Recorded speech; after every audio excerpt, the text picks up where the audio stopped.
অৱশেষত ইৰাণৰ ওচৰত নতশীন মাৰ্কিন ৰাষ্ট্ৰপতি ডনাল্ড ট্ৰাম্পৰ ইৰাণৰ ওচৰত হাৰ মানিলে নিজকে বিশ্বৰ শক্তিশালী নেতা বুলি অভিহিত কৰা ৰাষ্ট্ৰপতি ডনাল্ড ট্ৰাম্পে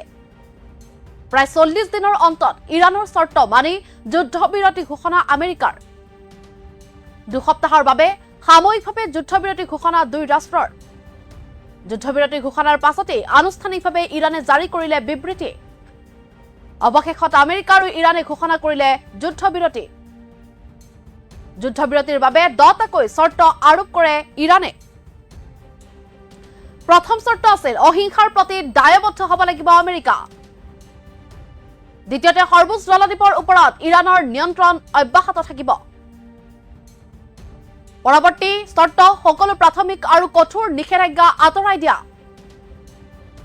ৰাষ্ট্ৰসংঘৰ নিৰাপত্তা পৰিষদৰ সকলো প্ৰস্তাৱ শেষ কৰা IAEAৰ বোৰ্ড অফ গভৰ্ণৰৰ সকলো প্ৰস্তাৱ বাতিল কৰা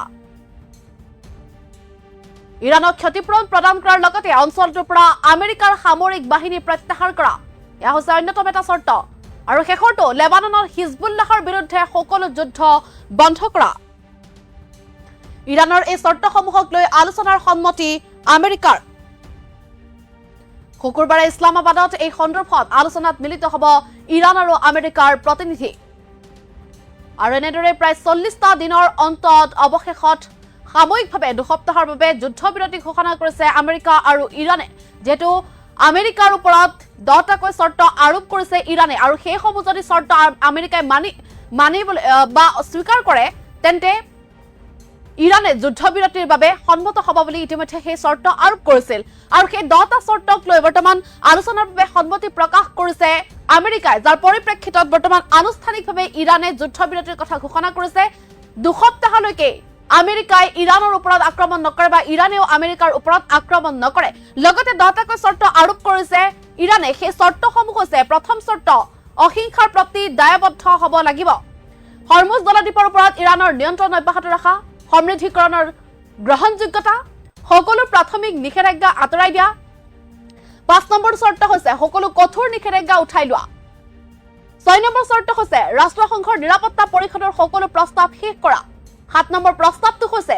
IAEAৰ বোৰ্ড অফ গভৰ্ণৰৰ সকলো প্ৰস্তাৱ বাতিল কৰা পৰৱৰ্তী প্ৰস্তাৱ ইৰাণক ক্ষতিপূৰণ প্ৰদান কৰা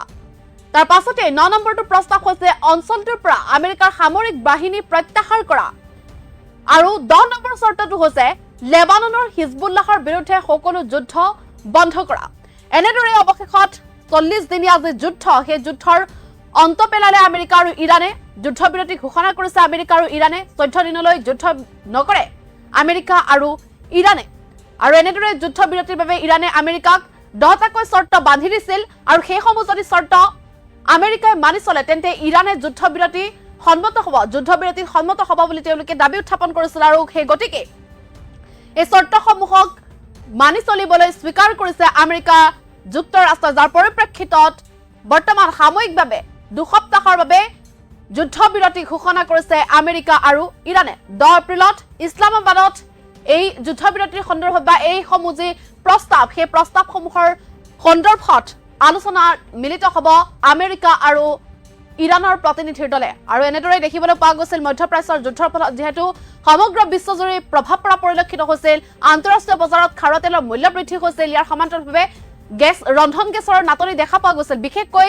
ভাৰততো দেখিবলৈ পোৱা গৈছিল ৰন্ধন গেছৰ নাটনি ইয়াৰ সমান্তৰালভাৱে পেট্ৰল ডিজেলৰ নাটনি হোৱা পৰিলক্ষিত হৈছিল ইয়াৰ সমান্তৰালভাৱে দেখিবলৈ পোৱা গৈছিল ৰন্ধন গেছৰ নাটনিৰ বাবে মূল্য বৃদ্ধি হোৱা পৰিলক্ষিত হৈছিল একোটাকৈ সিলিণ্ডাৰত 3000 টকা পৰ্যন্ত দি ক্ৰয় কৰিব লগা হৈছিল গ্ৰাহকে গতিকে তাৰ পাছতে এই যে হৰমুজ প্ৰণালী বন্ধ কৰি ৰখা হৈছিল যাৰ পৰিপ্ৰেক্ষিতত এনেদৰে সমগ্ৰ বিশ্বতে সামগ্ৰীৰ নাটনি হোৱা পৰিলক্ষিত হৈছিল কিন্তু এইবাৰ হৰমুজ প্ৰণালী লগতে আমেৰিকা আৰু ইৰাণৰ যি যুদ্ধ সেই যুদ্ধবিৰতি ঘোষণা কৰিছে দুখন ৰাষ্ট্ৰই যেহেতু আমি উল্লেখ কৰিছো আমেৰিকাৰ ওপৰত 10টাকৈ চৰ্ত আৰোপ কৰিছিল ইৰাণে আৰু সেই চৰ্তসমূহৰ সন্দৰ্ভত আলোচনা কৰিবলৈ সন্মতি প্ৰকাশ কৰিছে আমেৰিকাই যাৰ পৰিপ্ৰেক্ষিতত এবাৰ দুসপ্তাহৰ বাবে সাময়িকভাৱে যুদ্ধবিৰতি ঘোষণা কৰিছে দুই ৰাষ্ট্ৰই